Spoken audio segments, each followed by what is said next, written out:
This is my first time participating in the Pantry Challenge. In this video, I demonstrate my dried squash casserole recipe using many ingredients from my pantry.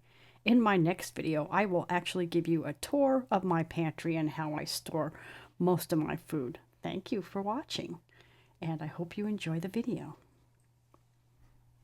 Welcome to the Frugal Frau. Hi, I'm Suki, your host. In today's video, we're going to be making a squash casserole, and we're going to use dried squash.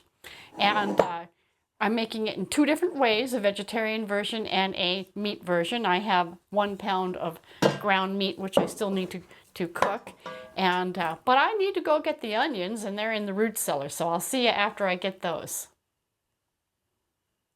Hi, I've come out to the root cellar because I don't have any onions in the house, and we actually built this root cellar over the summer, and it's also an enclosure for a large cistern. So let me go inside and get some nice onions. Okay, I've opened up the root cellar and I'm coming inside to get some onions, and I found a really nice way to keep my onions nice in the root cellar. Okay, since it is a cold day and the wood stove is already fired up, I wasn't going to waste any extra energy cooking this on the little electric burner in the downstairs kitchen. So with the ever increasing electrical bills coupled with ever decreasing reliable electric service, I try to utilize my other cooking methods either outside or on the wood stove as much as possible. So I have the ground pork, which I'm browning up just a little bit, just to get it separated and seared a little bit, because that helps the flavor. And my water is boiling, and I'm going to pour that on top of my dried squash and let that rehydrate while I cook this. And so I have everything prepared ahead of time when I'm cooking on the wood stove, because it's not super easy to control the temperature. But one can do it by closing down the stove or closing off the vents a little bit. But it takes a bit to heat up and a bit to cool down, so one has to be very careful when one's cooking on a wood-fired cook stove so that we don't burn the onions. I just need to get them translucent. And when this is all browned, that is, the meat is all browned and the onions are translucent, I'll take it back downstairs and we can assemble the casserole. All right, my onions are done enough. I'm going to put them up here on the warming shelf. And my meat's almost done. Okay, that's all done. I need to drain the meat, and I need to put the onions in a different bowl to take them back down to the downstairs kitchen. So I'll see you downstairs. Well, our squash has been rehydrated and it looks great. The onions have been cooked to the translucent state, and the meat is sufficiently cooked and browned for assembling our casseroles. Now, before I assemble the casserole, I'd like to talk about why I like to use dried squash. First of all, we grow a lot of squash here. It's very easy to grow here. We're in the northeast of Vermont, and we don't have a good place to store squash, and it won't store forever. Our root cellar is a little bit too cold for squash, and we don't have an adequate place in the house to store it because it's too warm and it won't last. So because we grow a lot of it, I like to dry it. Now, I have canned it in the past. Canning is great. It works just fine if you have a lot of space in your canning cupboards. Because I could can probably 50 quarts or more of this every year. But instead of doing that, I dry it, and it takes up a lot less space. And not only that, it lasts quite a long time without having to worry about using it and recycling it. It's fairly easy to rehydrate. And I do mostly these thinner strips. So that doesn't take too long. I merely just put the boiling water over it, and then I sit it on the side of the stove and let it either just simmer for 5 or 10 minutes, or I just let it sit depending on what else I'm doing.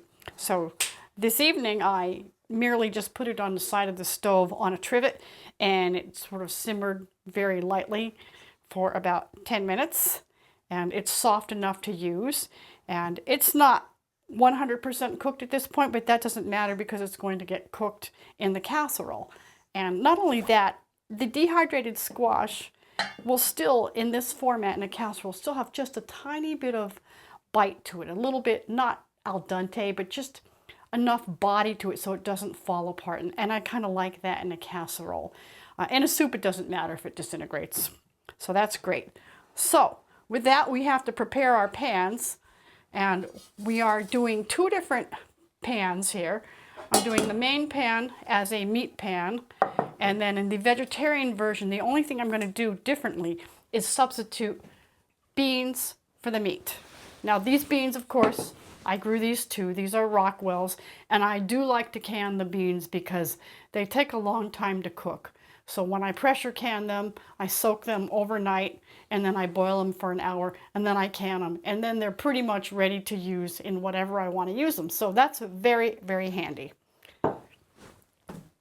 Okay, the first thing we need to do is grease our pan. I'm using my own lard that I rendered myself, and I'm greasing my pan thoroughly. This is going to be a casserole, a dinner for 2.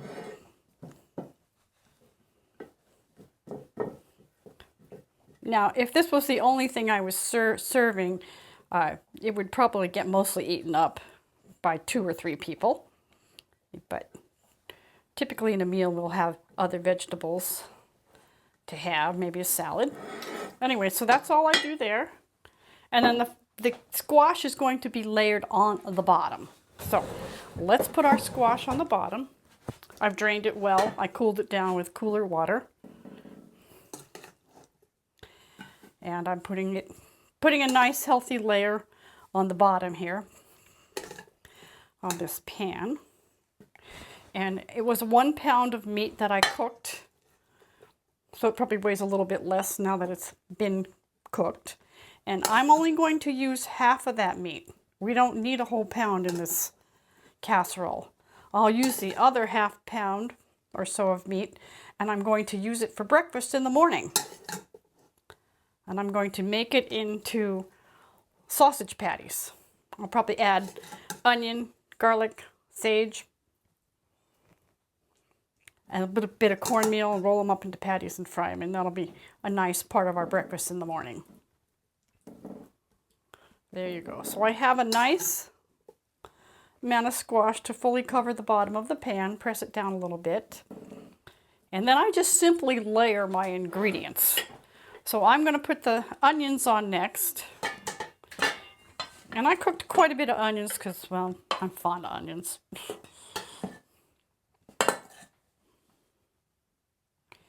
And just spread those out.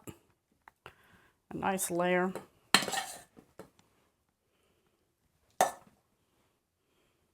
Pick the little piece of squash that I knocked out of there. There, that's fine. Then I have some herbs that I plan to put on here. And I have rosemary from my garden. And no, it doesn't grow perennially here. It's too cold to grow up perennially, so even in the greenhouse. So I have to just start it every year or buy a plant.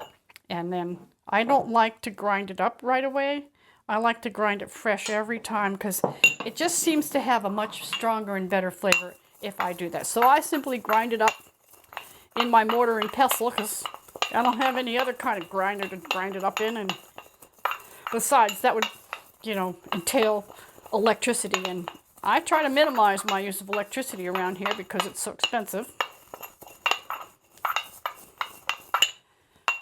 Besides, think of it this way. Think of it as a little extra exercise, a little arm exercise. Oops. See, that's moving around. And the rosemary actually grinds up really nice, and while you're grinding it, well, it smells delightful. So what's not to like about delightful smelling fresh rosemary?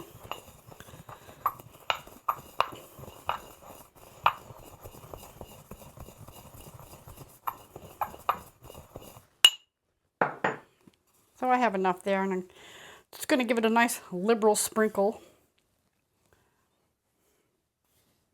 across here. It smells great. I also have sage from my garden, and that grows very well here. It's a zone 3 plant, so I don't have any problems with it. And I have already ground up some in this little dish, so rather than regrinding, it was left over from something I made the other day. I'm just going to apply that here. And again, for the same reasons, I like to grind up my herbs as I use them, because the flavor is stronger, it's better, and they don't lose their punch. There. So that's that. Now, I'm going to do something kind of fun. It seems kind of odd, maybe, to some people. And that is, I'm going to add cranberries. So I need to open the jar. And of course, I canned 30 pounds of fresh cranberries earlier this year.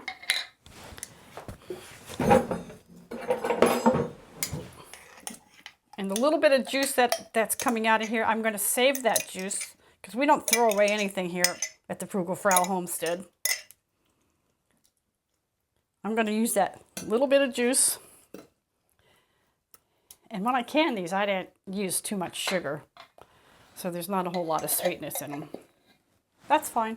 I don't like a lot of sugar in my meals. I'm just going to squish it through there just to get some of that excess moisture out. Then I'm just going to scatter them across my casserole. And it actually adds a really nice flavor to the casserole. The contrast of the tart and slightly sweet cranberries with the very savory squash and herbs and onions. It's just a delightful combination that I don't know how I came up with it. I just did. But yeah, I use my fingers. What of it? There. And I gotta rinse my hand off here. All right. Now, I'm almost done with this one. So let me put these aside so you can clearly see what I'm doing. Now I have Hazelberts. These are from our garden, and we can grow these quite well here because they were bred by Cornell University to grow in a colder climate, so that's great, because typically they used to be only a zone 5 plant. We're borderline zone 3 here, so I'm happy to have a nut that doesn't take too long to mature before it grows and produces nuts here in our cold climate. But before I put them on, and they are raw, I need to squish them a bit. So I need to take my mortar. Now, I'm not using the pestle because I just want to pound these vertically to break them up a little bit. And I'll just do a little bit at a time. And at some point in the future, I might make a larger pestle so I can do more. That's a project for another day. I don't need to roast these because by the time they get in the oven and get cooked, they'll kind of self-roast. And to help them self-roast, I'm actually going to put them on the very top of the casserole. Look at that, jumping out of there. Now I'm not going for a real fine. I just wanted to break them so they weren't whole. So this was the appropriate tool for that. So next, I have a little vinaigrette that I mixed up because I don't want this casserole to be super dry. So I'm just going to pour some of that over the top. You know, vinaigrettes are easy to make. Your favorite oil, your favorite vinegar, and whatever herbs you like. So that's enough. I didn't need a whole lot of that. But I always keep that on hand. I mean, as soon as I empty this, I clean the jar and make a new batch. Now I have grated Parmesan cheese here. And I grated a block of it earlier. I'm going to put this on. Did I forget to put the meat on? I forgot to put the meat on. All right, no worries. I'm going to put the meat on right now because it really doesn't matter. But, you know, I get involved in talking to all you guys and wasn't keeping track of what I was doing. Oh, well. So am I measuring this out exactly? No, I never measure any of these things out exactly. And if there's clumps that I don't like, I'll just squish them with my fingers until I get it nice. Now, typically I should have put this on top of the onions or maybe under the onions. Either way, I've done it both ways. It doesn't really matter. But because I basically messed up there, I'll just go ahead and put a little more cheese on. There, cover up a mistake. See, nothing's a tragedy when you're cooking. It's only a tragedy if you fret over it. But I didn't fret over it, so. Now I'm going to add nuts on the top. And the only reason why I do this is because, well, I really like Hazelberts. We can grow them, so I have plenty of them. And I like the contrast of a little bit of crunchiness on the top with the chewiness of the rest of the casserole. So, one beautiful casserole assembled. Okay, I have 2 more small pans I could make some extra casserole in, and I'll put the vegetarian one in this one, and we can have that as a side dish someday, and I'll put that in the freezer. And this one I'll just put in the refrigerator because we might need it. Maybe my sister will show up. She'll help us eat it, so that way I know I have plenty. So I'll give her a call, and I think she'd really like this meal. And she doesn't live too far from here, so that's great. And my lard has been sitting out for a while, so it's nice and soft. You know, it's not necessary to keep it in the refrigerator, although I actually do, because I don't really have that much stuff in the refrigerator anyways, so it helps, you know, with the refrigeration, because the more cold things that you have in there, the less your refrigerator runs, and that's important when you're thinking about energy. So I'm going to line these two with squash, with whatever I have left here. And I use about 3 cups, maybe 3 1/4 cups of dried squash. And that was just me estimating, because I've done this a few times. So I kind of knew how much I would need. But again, it's not an exact science here for making a casserole. And I make up all kinds of casseroles, and every time I make up a good one, I'm going to share that recipe with you. And I'm the type of person who just thinks about stuff at night. And I think about flavors and how they might taste together, and then I think I'll try that. And experiment, because, well, I'm not afraid to experiment. Yeah, clean that up a little bit. Okay, now this time we're going to put our beans in. Can't use that. Put enough beans in it just to make it interesting. or lost a bean on the floor. I'll have to pick it up later. Maybe the dog will find it. All right. There. Now, I said I was going to use some meat in this one, so I'll use a little bit of meat in this one. Just mainly for flavor. My sister's not a vegetarian, so I don't have to worry about it. And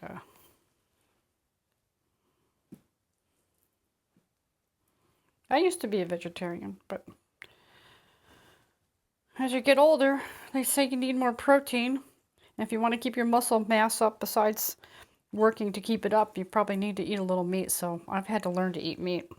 So I started off with bacon, which my husband always said, well, that's the gateway meat. So that's kind of funny. Tastes good. Who doesn't like bacon, right? And then I progressed from there. So I'm going to put herbs in here too. And now I'm going to have to grind more because I don't have enough for these. And I'll use the same rosemary and sage combination. It's always a winner.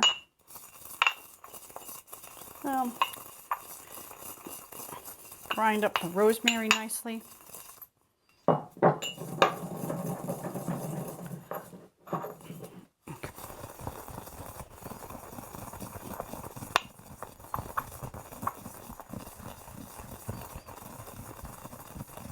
Now, when I'm grinding the rosemary, I'm not grinding down to a powder. I am just breaking it up into much smaller pieces.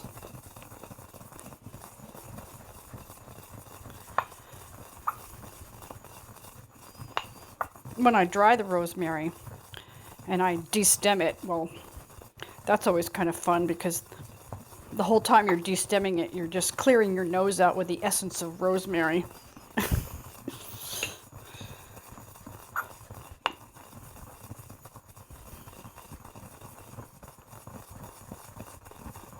All right, I have that ground up enough, and I'll liberally apply it to both of these small casseroles. This one being vegetarian, this one being not vegetarian, but both have beans in them.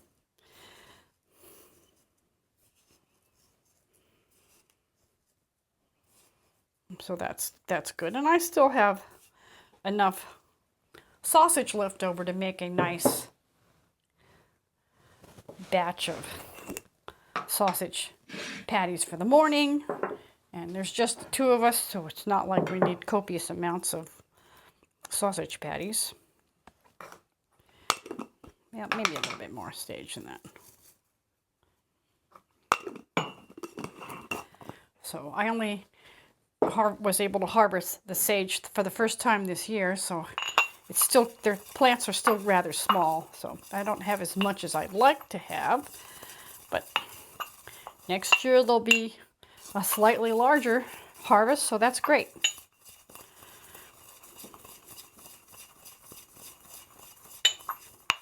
And again, just like the rosemary, this has such a nice fragrance when you freshly grind it up like this. And there's something rewarding about grinding it up by hand. That's good. Now, liberally applying that.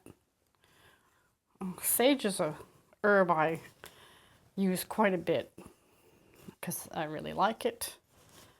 And it seems to go with a lot of things. There.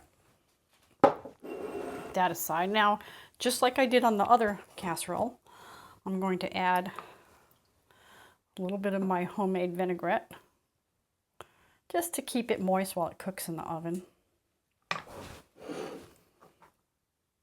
Plus it adds a little bit of extra flavor to it all. And let's not forget the cranberries.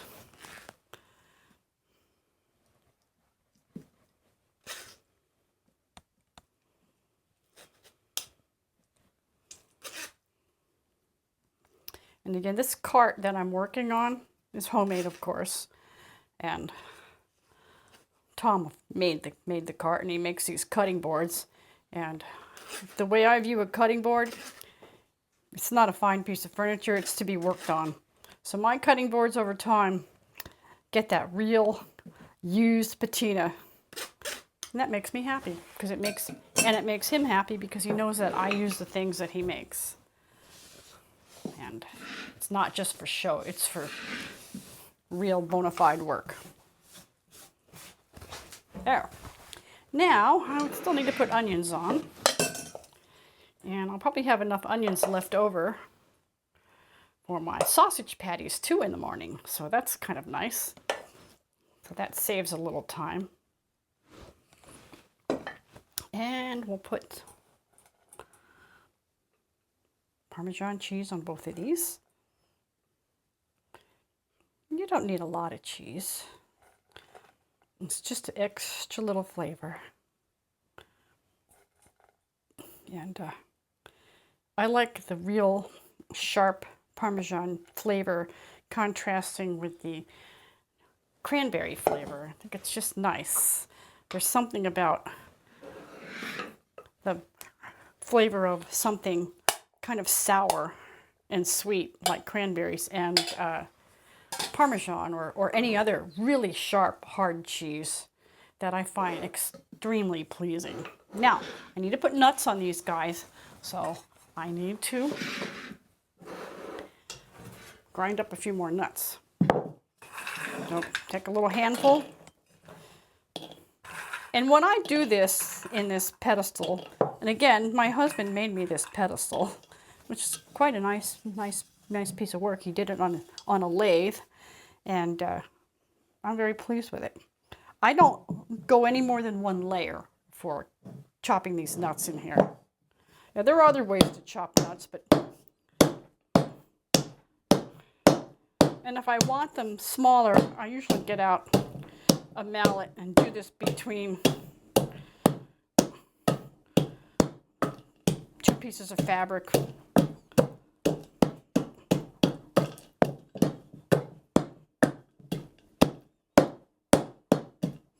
I think in the future I might have him make me a deeper mortar because the stuff is flying out a bit more than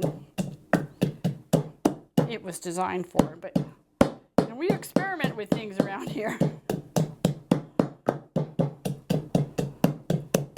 And so many of our projects are just prototypes to see how we can improve them in the future. So never be afraid to experiment. And never consider anything a failure, because it's only a failure if you didn't learn anything from it.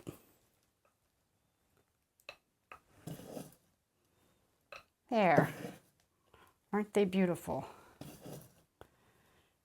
And again, it's not a nut casserole, so it's just a garnish, really. And it's just to give it that little extra additional crunchy texture.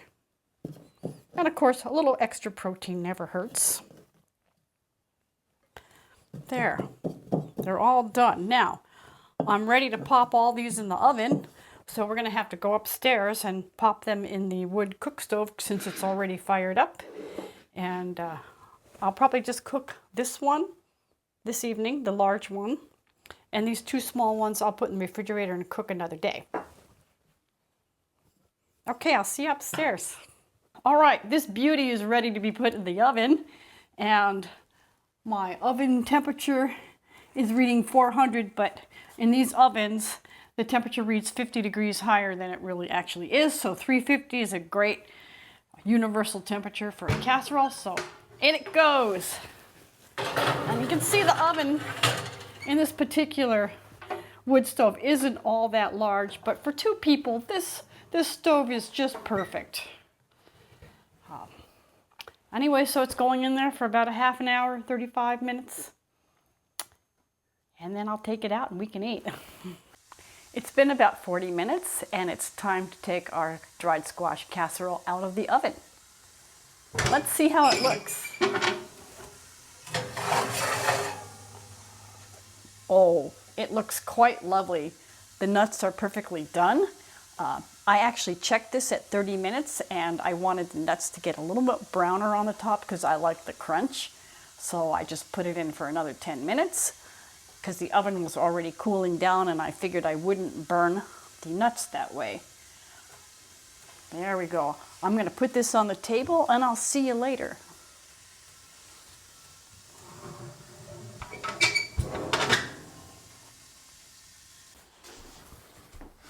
Okay, place that right on the table and we're ready to eat. I brewed fresh coffee and fresh tea, and I think I'll go get my husband so we can eat.